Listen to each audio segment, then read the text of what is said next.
Welcome back to the Ripple Effect Podcast. I'm your host, Steve Harper. I am still buzzing from this interview that I had with today's guest, Ileana Garcia. Ileana and I connected maybe 2 years ago. Started following her on social media because her content appeared in my stream. I don't know if it was the genius of the algorithm, luck of the draw, but I'm so grateful that it did. So this company, it was through Recruiter. So it's Okay. been like 8 months, going on 8 months at this company. And then before that, I sold executive coaching on a software platform. It's an awesome product. So it's like virtual sessions with a leadership coach, and you could do it for your C-suite all the way through individual contributors. And then before that, I sold some recruiting tech. And I did that. I was in kind of the recruiting and staffing software space for a long time. And then before that, I was in staffing. Okay. So I used to do tech staffing for many years. And then I moved over to the software side, still in the HR ecosystem. Yeah. I thought I was selling a platform, but then you get on the phone with someone and they're like, well, what if we want to do a plaque and engrave it? What kind of vendors? And I have to I'm like, now I'm selling plaques? Actually, oh my God, I just realized that, okay, that's an aha moment for me because that's what it is. I'm getting into like, I'm selling plaques and gift cards, and I thought I was selling like a system of behavior change. That's literally, yeah. I'm writing that down so I can tell my friends that we have a group text. Oh, that's awesome. Because I'm trying to figure out because I'm really good at net new, breaking into accounts, landing big deals, like doing enterprise sales. So what I've done, most of my career. But I feel, I don't think, as I think about it, I don't know that this job is playing to my strengths. Yeah. Because this is more like a lot of minutia, almost like academic, like you're doing a final paper for college all the time versus the stuff that I'm good at. So Ileana talks about going through divorce and the challenges that she's encountered in sort of resetting her life at the age of 50. And she has such a comedic take on all of the things that she has experienced. She is incredibly insightful. She is truly authentic. And she is someone that once you see the energy and just the way that she is, I think you're going to be as blown away by her as I have been. I have really, really enjoyed getting to know her. This conversation was a long time coming. I asked her if she'd want to be on the podcast. November of 2024, and it's taken this long to actually make it happen.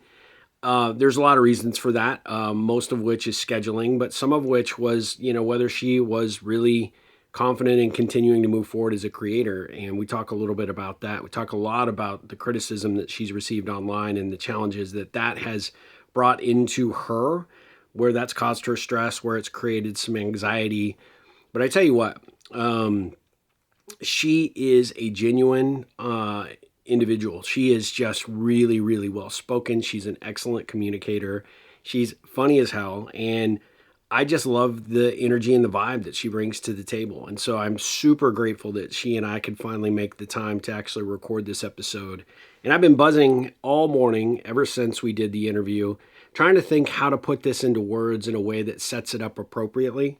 And honestly, she is someone that probably doesn't need a whole lot of introduction. The minute you start to hear her speak, you're going to be like, yeah, I know why Steve rippled with her, because she's cool. She's good people for sure. And I'm super grateful she agreed to be on the Ripple Effect podcast. So with no further ado, let's dive into this interview with Ileana Garcia, or as she likes to call herself, Lily in the Streets.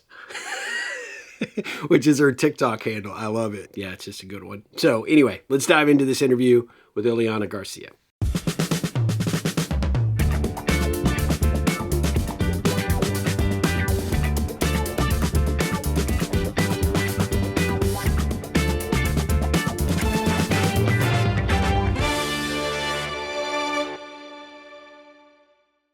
I am super excited for this interview because I have been after Ileana Garcia for quite a while to come on the Ripple Effect podcast. And Ileana, welcome to the show. How are you doing? I'm doing well. Thank you. I am super pumped for this because we've been trying, I think, since November of 24 to try and book this, right? And I know that you have had some really amazing experiences since we first engaged, but just so my audience knows, part of the reason that I initially reached out to you is I like authentic people online. I feel like there are so many people that are out there that are putting on airs and trying to, sort of be the influencer and the hustler and building a brand. You just get on and you really give some very simple but powerful truths about what you've gone through at this stage of your life, going through your divorce, sort of figuring out the whole dating scene, all things that we can dive into and talk about.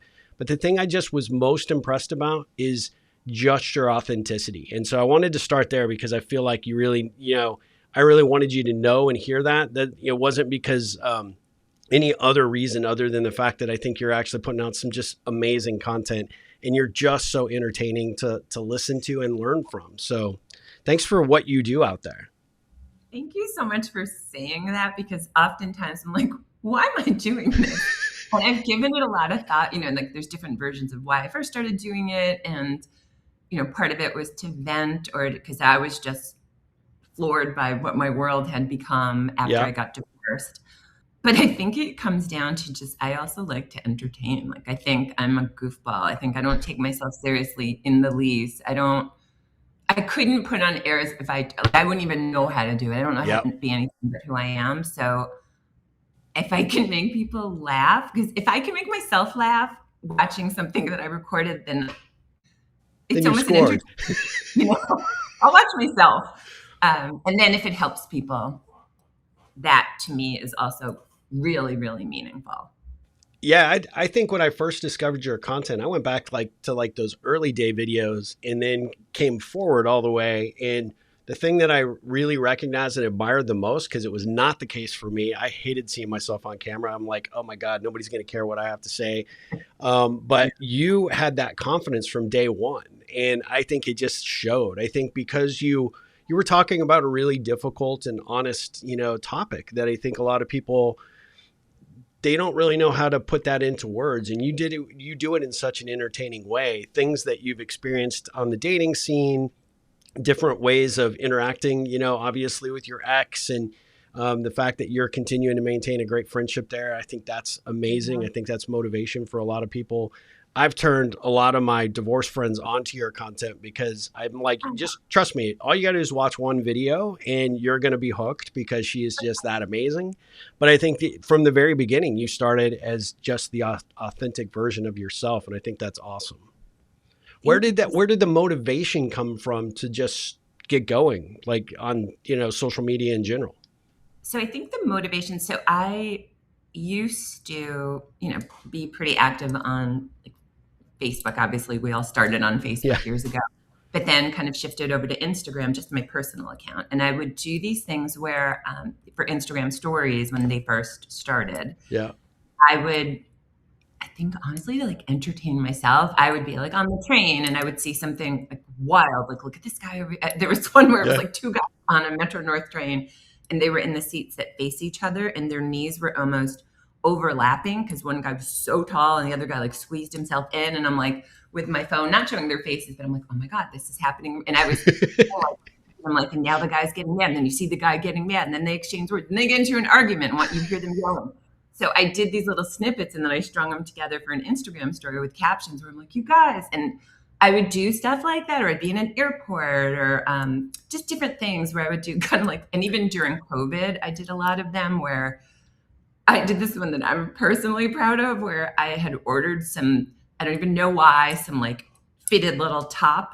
It makes no sense because COVID, we'd all lost our minds and I'm home and then I get the top and I'm why did I buy this? And I did a whole video of trying it on and being do I think I'm in the club? And then I did a fan blowing my hair with J-Lo music and just to make fun of myself. And I go back and watch it and I'm oh, I'm so, it just makes me laugh. And I did it to make other people laugh. And really, I think I probably have an entertainer in me somewhere. Yeah. So I always thought, oh, maybe I'll try TikTok. But then I didn't really, again, it was during COVID and I'm I'm not going to get out there and do dances. So I always felt the more I started, and TikTok is really the platform where I put my content. I don't really do it I started on Instagram, but I didn't. I've thought about doing YouTube. I just haven't. Yeah.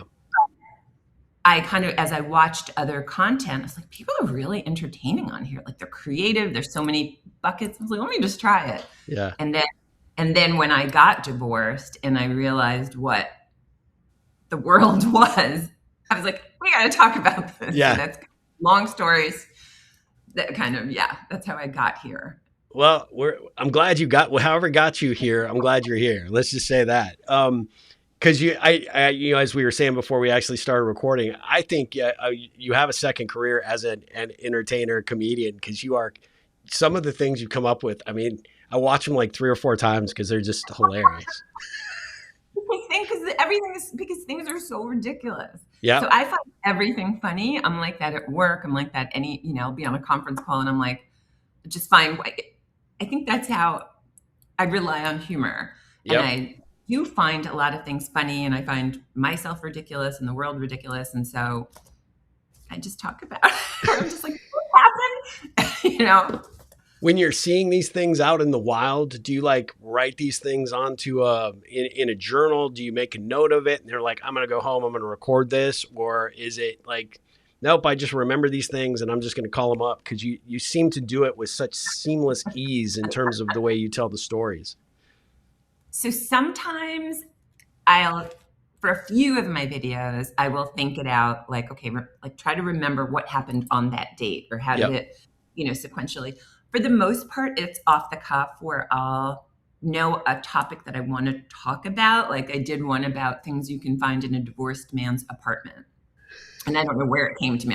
Probably was in the back of my mind. And then like in the middle of the night, I might have thought about, okay, this might be funny. And then I'll, text myself just that, or I'll try to make a list. But then and I might try to think of like a few, okay, it's these, not that I've been in so many divorced men's apartments, but I've been in like 3 or 4 in total since I was divorced. You have a pretty good sample size right there, right? Yeah, it's like different demographics, different geographics. But then it's I kind of remember it as I'm going. And I think I'm in sales, so I'm used to like telling stories, and I'm just used to doing that kind of stuff. And so I might have a framework or a theme. I find that when I try to really script it out too much, it doesn't land as well. Like it doesn't feel, I tried to do it because I try to think about what would help other people. Like because there's so many things you don't know when you get divorced, and just from, I don't know, just like the tasks or how you approach it, just from like all the stuff that you have to do. And then there's all the emotional stuff, and there's so many layers to when you end a long marriage. And one of the things I thought about was, we lived in a really big house for 20 years, the same home for 20 years, and you amass a lot of stuff. You just keep throwing it in the closet. And then it's like, well, how do you inventory all your stuff? And how do you decide who keeps what and and that whole process, I happen to have been good at it because I think that got me through it. So I was like, oh, let me teach people how to do this. And so I really kind of thought it out, but it didn't, I don't know, it didn't land as well. It felt too like I'm trying to be a teacher here and these are the steps. And I don't think that's my lane necessarily. I don't know. I think, there could be multiple lanes for you, because I do think that what you do, the advice that you give when you do get like really specific and serious about a particular topic like that, like that's a big one that I think anybody who might be going through a divorce or contemplating what happens if we go through a divorce, that's a big topic. How do we do that respectfully? How do we, separate where, it's kind of fair and equitable? And especially after you've been in the same place for as long as you were, right? There's just a ton of shit, right? It's like, how do you deal with that stuff? And I know for personally, I've got friends that have gone through that. It's like things that you never would have cared about while you were married all of a sudden become like the War of the Roses battleground. Yeah. So there, but I do think you might have a second channel in you, which is maybe divorce coaching, or helping people through that very uneasy time. Because I think, at least in my experience with the folks that I've worked with or people that I've coached, it gets your circle kind of gets small. It's not necessarily expected, but I talk a lot about your network and those relationships. But when you go through a breakup, and especially if you have a couple of friends, that can be a real challenge, because a lot of people don't know what to say, they don't know what to do, they don't want to pick sides. So there's not a lot of people that people can lean on for that kind of advice. And so Just food for thought for the future and in all your free time, which you have none. So. But that's a real thing. I mean, I was It just is. talking to a friend last night because I have my core. I called them like my ride or die, ride or die, Yeah. right? That's called. And there was like a crew of girlfriends that really surrounded me and just were there for, like picked me up, That's awesome. crying on, sobbing when I moved into my apartment. And then there's ones that just I used to see all the time that never checked on me, which was so I was talking to one of our, the friend who knew all these people, and we were just like, wow, we didn't expect this person to like just marveling. And what I told her, because my friend had dealt with she's a breast cancer survivor. And I was like, I think people don't know what to do sometimes with uncomfortable situations. And not to say it's the same thing, but I reminded her, I was like, you said there's people that didn't know what to do when they found out about your diagnosis. And she was like, yep, like and I said, I think people just get uncomfortable confronting difficult things sometimes and they don't know what to do. So they do nothing, which is worse. Yeah. So I do, as disappointing as it was, I also understand that they probably just didn't know what to do with me or what bucket I fit into. But it's still, yeah. And it's funny because I'm going to a party tonight, and I asked, I was like, are they invited? Because I started feeling a little like, oh God, I hope, this one particular, and they're not. So I don't have to deal with that. So. Yay, right? That's good. Yeah, one less thing to stress about. Right. The last thing I need to do is like a confrontation, like a Real Housewives moment. You weren't there for me. Like, but just in case they show up, you should have your phone ready because that would make great content. Yeah. Popping off. I love that. The Real Housewives moment. I think that would be, yeah. They get me through all the stuff. Funny enough, because I know people like rag on the Real Housewives. I'm a massive Bravo fan, but one of the things I like about those shows is it's women my age or, now they're leaning a little bit younger, but there's a lot of women like in their late 40s, 50s, and a lot of them have gone through divorces, and you see it, and I'm like, and sometimes it hits, like it really hits very close to home where it almost makes me sad to see it, where I'm like, oh God, like it's kind of a sick feeling when you see them going through it because it's very close to home. Sure. I mean, you can identify with that and you know how challenging, and they're doing that like in front of the cameras a lot of times. And, and then if they happen to be someone of note from the show, right, then you have, the paparazzi and you have, all the rags that are out there. And of course the internet the internet is a brutal place, as you've experienced at certain times. Yeah. What do you think it is? I mean, I'm curious just because I don't want to get super serious on this because I've got a lot I want to talk to you about. But what do you think it is about the people that sort of don't know what to say? If you had advice for someone that was like, oh gosh, maybe I'm that friend, maybe I'm that person that's not stepping up for someone that's going through something like that, whether it be a health diagnosis or a divorce, what do you recommend that they do to show up as best as they can for that person? So I could say, like, I know what I do when I am in that. I think the first thing is acknowledging it, not pretending. And obviously I'm an open book. So almost treating it as that, like, this is really tough what you're going through. And I'm so sorry you're going through this. And that must be really hard for you. How are you doing? How are you feeling? Or whether it's even asking them, maybe they don't want to talk about that, but acknowledging what that challenge is, what that person is facing. And there's a couple of things that a few friends did for me that I really remember.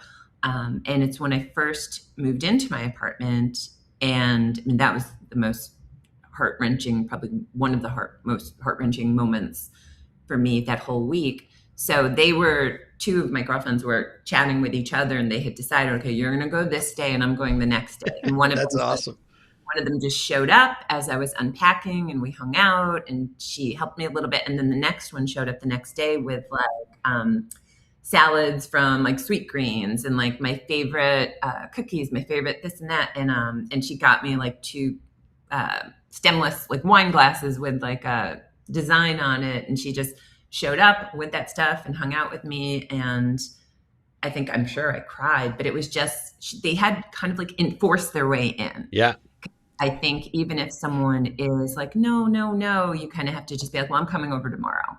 And just bring it. And instead of getting permission, almost shoving your way in sometimes, because people, it's hard to accept help or even to know you. I would not have known I needed that, but they knew it. So I would probably say err on the side of over inserting Yeah. yourself, and don't run away from the difficult thing that person, and just, just keep telling them, like, my sister-in-law and my brother were amazing. They were, they, same kind of thing. Like, we got you. Yeah.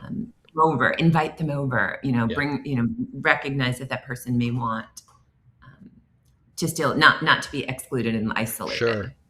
Oh, that's excellent advice. I'm a big believer that, when people show up in those really life defining moments, right, that's where those ripples actually happen, right? And they are life lasting memories that occur. And you make an indelible mark on somebody's heart and show that you're a true friend when you can do it in that manner. The two friends that did that for you, definitely what I would call ripplers for sure. That, they knew, and obviously your sister-in-law and brother as well. Just being there for you to say, hey, we've got your back, right? And we're here in a pinch. You want to give your two friends a shout out? Maybe on the podcast. Feel free to name them if you want. Jen and Allison. All right. Yep. Those were my girls. Amongst, I had a crew of probably like 8 to 10 people that I let them know. It's like, you guys are my ride or dies. Yeah. Hey Ripplers, before we jump back in, I want to take a quick moment to share 2 ways you can go even deeper with us. First, if you're enjoying this podcast, you'll love our paid subscription offers on both Substack and Patreon. That is where you'll get exclusive content, behind the scenes insights, and extra resources about connections and relationships that you won't read anywhere else, plus a few little other ditties. It's a great way to support the show and stay connected between episodes. And let's be honest, if you're craving something even more immersive, and who isn't, check out our Connect and Grow Ripple coaching program. Man, this is a full year of coaching, content, and community designed to help you become a more engaged connector and leader in both life and business. I love this program. I think you will too. You'll join a vibrant community of like-minded Ripplers to gain access to master classes led by dynamic experts, including me, attend live workshops, group coaching sessions, and get the accountability and actionable strategies you need to build more meaningful relationships to create an even bigger ripple effect out there in the world, which who doesn't want that? You can find the links in the show notes to sign up today. Hope to see you over there. Ripple on. But I'm curious, give us a little bit of background about how, what's your origin story a little bit? Tell us a little bit about where you grew up and kind of how you became the awesome person that you are. Because you are, you definitely have resilience and tenacity and all the things. And obviously this was kind of a life-defining situation for you to go through the divorce. But surely that awesomeness comes from somewhere, you had to, come from either a good upbringing or learned it along the way. But tell us a little bit about, kind of how you became the superhero that you are. Thank you. If I were a superhero, I don't even know what I would call, like some ridiculous, like lunatic deranged. Thank you for saying that. And, I didn't, so my parents were both born in Puerto Rico, and they both came over as children. So my mom was 3, my dad was 8. Oh, nice. South Bronx. I was just with them this week where I was at their house, and we were like looking at, my mom was like, look up, her old, I forgot, like Crimmins Avenue and St. Mary's and Beck Street and all these streets in the South Bronx where they lived. And we were looking at the buildings and stuff. So I come from, moderate origins. They, kind of, my dad was a school teacher in the South Bronx. My mom was a secretary. And I was born in Manhattan, lived in the Bronx, and then we moved to Westchester, where we live now in New York, where I live now in New York. And my parents still are. So I grew up in an area called Greenburgh, which is part of White Plains, part of Westchester County, and was just like a wonderful, really wonderful experience. Wonderful, very like diverse. Just I think that's a big part of foundationally of what made me what I am. Where it was just like I went to a high school called Woodlands High School, which a lot of people would be like, oh, that's a rough high school. You get stabbed in the hall. Like they would just, because it was ethnically diverse. And it was like the most magical. It was an amazing upbringing. That part was great. So I think I had really strong foundations. My parents are incredible people. I think, thankfully they're both still with us and they're healthy and very much in love and together. I have a younger brother who I call him Baby Carlos, but he's like bigger than me and louder than me. And because we're so similar, like we're both ridiculous people, but we're also like business people. Like we make no sense, but he's the greatest. So I have a younger brother that I was very close with. So I had, I think, a really great foundation. And then I went to, I was always really well in school, and I ended up going to Penn, UPenn, and I had an equally great experience there. But, it was tough. Like you had to, I think part of it is being raised by a school teacher, especially, my dad is larger than life and was very intentional about like, do your best, like push yourself. Like, and so I was raised for really, really high standards, which there's good and bad, because then I hold myself to those standards sometimes, and sometimes it's unrealistic. And then there's all sorts of other things. But, so I think I just had a really great foundation. And then I, got into sales early in my career, and that's the career I've stayed in. And I lived in Manhattan for a long time. Met my ex-husband when I was in my mid-20s. We were friends, good friends. I was engaged to someone else at the time. Like we were just buddies for a long time. And then we ended up getting together. I got married at 27, stayed in the city, and then we bought a house in White Plains and moved the week before 9/11, wildly enough. We Wow. Out of Manhattan. Yeah, which is crazy. And was married we were married technically for 24 years, but we had separated at the beginning of 2020, right before COVID. Okay. And I had let him know. And, I said, I'm not happy. I want a divorce. And even that's still hard to say. Yeah. And then COVID happened. And then we ended up staying in the house for another 2+ years. As cohabitating, yes, as you figure it out. And I had my separate bedroom, and we have a son who is 22 and amazing. And so officially divorced, or filed for divorce in 2022. And now I'm living in a rental apartment in Westchester with my son. And I'm in a relationship with someone from college who I dated when I was 18, loosely dated, like college style, casual thing when I was a freshman. And he's single when I became single, and timing fully together. Well, congratulations. After I went out on when I first, because my TikTok is, I call it Illy in the streets, and that's because I was out in the streets dating and saw what was out there, and I've gotten lucky enough to reconnect with him and taken me out of the streets. And never go back to those streets. Now you might have to change that handle or something, right? I know Alien. I don't even know. Yeah, I think your handle is hilarious. I just loved it. I think it's awesome. Like, she's out in the streets. Like, no, you're not. Like, 52. Like, shut up. I'm out here in these streets. Like, shut up. Go inside. Nobody wants you out here. Close the door. I don't know if those are comments that you're making for yourself or you're reading the comments, but just don't do that. It's so dumb. All of it's so ridiculous. We need more of you in the streets. I think that's the thing. Well, that's the unfortunate part of, fortunate, because I had kind of been at the end of my rope at the beginning of 24, I think. Yeah, in the beginning of 20. What is time? Yeah, beginning of 2024. I had gotten on the apps and I had 3 dates in 2024, and I was like, I'm done. Like, I cannot. You are done. But the downside is then I don't have all of the research and stories to bring back and talk about, because it's you go on one date and you can have 20 different topics to talk about. Like what you find in a divorced man's apartment. I mean, and I'll tell you what you find. You find they always have a big desk. That was the one thing I was. Oh, really? They must have been like, I get the desk, and the wife was like, okay, you can have that. Not a problem, buddy. You find like a big ass desk.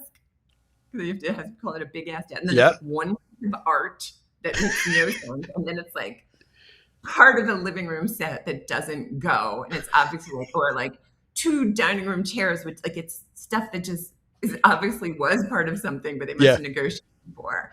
And yeah, that like those are the main things you find where it's like, I'm like, oh, there's the desk. Like one guy, he was like a studio. It took up like half the studio. And I was like, and he had like a tiny futon for his boys when they came over. And I'm like, maybe you should get a different desk. He's like, no, this is great. It works for work. And then I can have people over for a dinner party.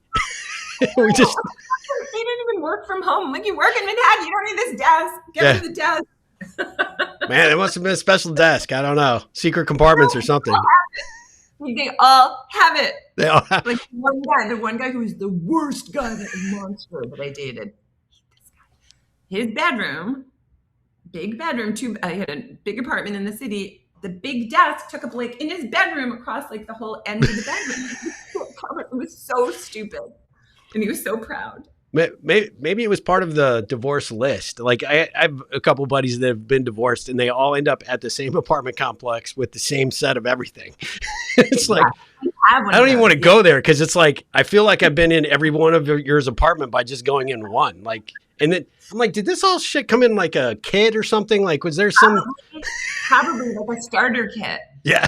You know what? We should invent a starter kit for men and be like, okay, towels, like the things that they don't think of. It's an apartment building where I live, a couple of streets down, and people call it the divorced dad's apartment building. Okay. And literally that's where all the like Westchester guys, when you forgot the name of the building, but because White Plains, where I live, is kind of like the city of Westchester. Yep. And I think they all end up at this one person. And so people have called it the divorce dance building. You probably have seen that movie Under the Tuscan Sun with Diane Lane. Yes. Yeah, and she moves into the apartment after the divorce. I mean, she was going to take everything, and she takes nothing. And then she moves into this apartment next to a guy who cries all the time. And she has a bang on the wall, like, shut up. Like, and then she's like, I got to get out of here. This is just like, I'm going to Italy. You know? I mean, I need to go back to, but it's funny because as you're talking, I'm like, oh, maybe I should go back to that movie. But there's something about, and it's, it's 2026. So I'm going on 4 years of being moved out.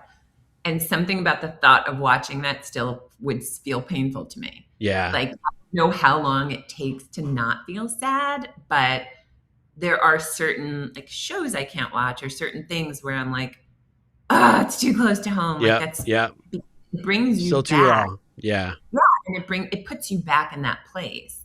So you have, it's hard to not, because there's so many great things in my life right now, but that was the saddest thing that ever happened. It was heartbreaking. So it's hard, but I remember that movie. I remember loving it. And probably at the time, smugly thinking to myself, like, that'll never be me. Yeah. Like, just right. Well, everything happens for a reason, right? I think you're probably off to better things. Hopefully, I know that's painful, painful chapter and painful to talk about. But at the end of the day, I mean, you've turned it into something pretty amazing, I think, for a lot of people out there that follow you. I mean, you have a bajillion followers. Are you monetizing that at all? Like, are you able to turn that into like anything? Yeah, I think about that a lot. Because you do, I think once you get probably once you get to like 10,000, I don't remember what the threshold is, then you could become part of the, I think they call it like creator rewards program on TikTok. There's a slight, like tiny monetization of views, but it's nothing, it's nominal. But you do start getting contacted once you get higher, and I'm at the, above 50,000 now, and brands will reach out to you, but I don't know. I know I probably shouldn't care, but I feel funny about, I don't know. I would feel funny being like, here's my, whatever, even though I am the kind of person that when I like something, I tell all my friends, I'm like, oh my God, this is the best thing, you have to buy it. So I don't know. And then it's funny. I have a close friend who has a clothing store that I love. And we were talking, she had on her social, she had this dress. I was like, do I need that dress? And she was like, she said, yeah, I should order it for you. And she said, I should have you do a post. And I was like, I would do that in a heartbeat. Like, I love your store. I love all the stuff like that. I would do it in a heartbeat. Yeah. Well, I'd feel funny asking you, but then I also don't, I think I worry about the authenticity piece, maybe, that people aren't, that's not my lane. But then also I do have people ask me like, how'd you get your hair like that? And I'm like, oh, it's this curling iron, or where'd you get that necklace or that top? Yeah, I think the difference between like what you see for, people that are trying to be influencers and that people are just influencers because they're good people and people want to follow them. I think that's the difference, honestly. I think if you were to do it, people are going to look at that from an authentic perspective because you're not putting it out there. You're not trying to, necessarily turn that into necessarily your full-time gig or whatever. But at the end of the day, the experiences you've gone through, there's relevance there. The things that you're experiencing moving into a new apartment, things that you use for your beauty care or the clothes that you wear, where you shop, what you do. I think those are all things that I think people that are following you for their authentic reasons are going to like gravitate to anyway. So yeah. I would definitely think about it because I think you would have a natural a succession plan to do such, and because you do come across as someone that's just not a poser. So I think that's a huge value.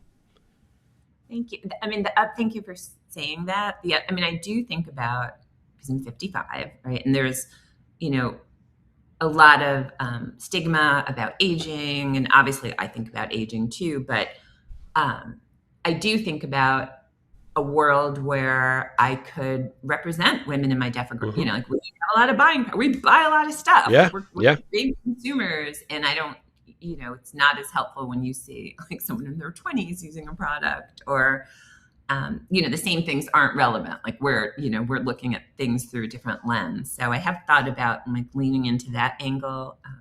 And then I just you come from a sales perspective. It's all about the upsell, right? I mean. Yeah. Occasionally you want to enhance the customer experience. So it's okay to toss, something in to, give them a little, little thing to chew on for sure. I see that, I don't know if you follow Brooke Baldwin by chance, or if you know who that is. She used to helm the news desk for the kind of the midday for CNN. And she went through she kind of had a bad circumstance relative to the departure. Not bad. I think, it was time for her to move on. And she had just recently got married, went through a divorce, and she's really turned that into like this major thing for Substack. And she is like really empowering a lot of women. And when she puts stuff out, I don't think anybody ever like, oh my God, she's selling out, and trying to, now use her audience to make herself money, but she has done it really, really well. She's very, very authentic in how she does it. Her Instagram is really, really powerful. I like it. I follow a lot of what she's doing. And then she's been able to turn that into a Substack following that, people really look forward to what she puts out once a week. And it's kind of a great way if you did want to follow somebody that's kind of gone through something similar that has really turned that into power. It might be worth, checking out her content. Oh, I definitely will. And it's funny because it's stuff like that. Like I would have loved to have had that when I was, even when, because when you get a divorce, it's not like an overnight decision, especially for women. I don't know for men, but like we think about it for years, thinking about, and you kind of agonize over what should I do and what will this look like? And do I have even have permission to make this decision? And what are the implications, like the finances? There's so many things that you think about, and it takes you for me, it took a long time to even get the courage up to admit it to myself. And then once I admitted it to myself, there was still a very long time before I even had that conversation.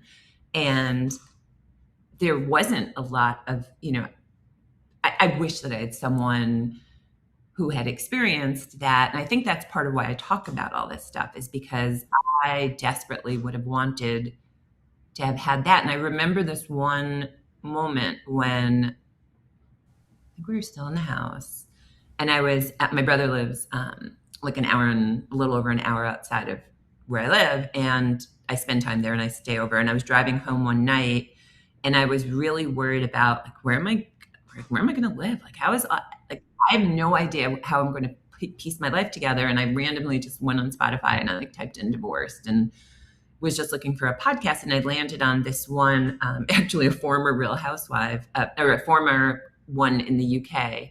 Okay. Caroline Stansbury is her name. And she was doing a podcast called Divorced Not Dead. Yeah.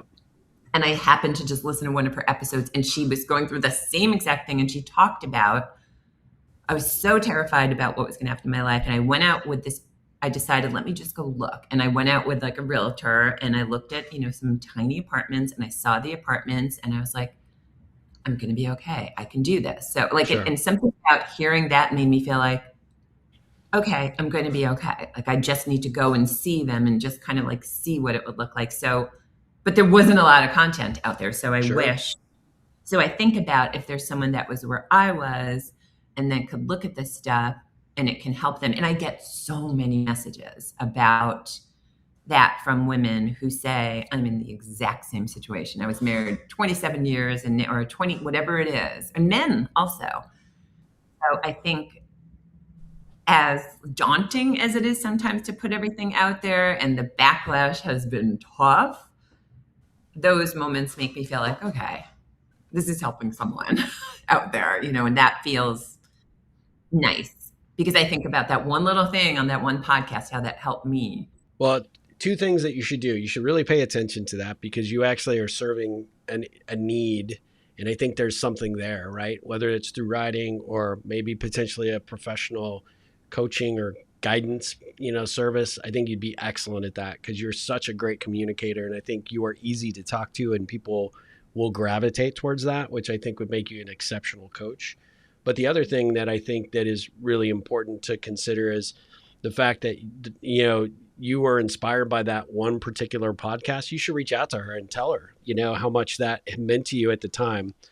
Because those things really, if you think about it, like all the messages you get, that's reaffirmation for you that you're doing something really good. You're making an impact, but it's also a good way to maybe start a conversation with someone that's really had a hand in creating a positive ripple for your life. And I don't know, I'm just a big believer. I mean, sales, it's all about, connecting and engaging with people and finding ways to really set yourself apart. It's not like you're coming to her like, hey, bring me on your podcast or help me out or whatever. It's like, hey, I just want to legitimately tell you, what a difference you made at a really pivotal time in my life.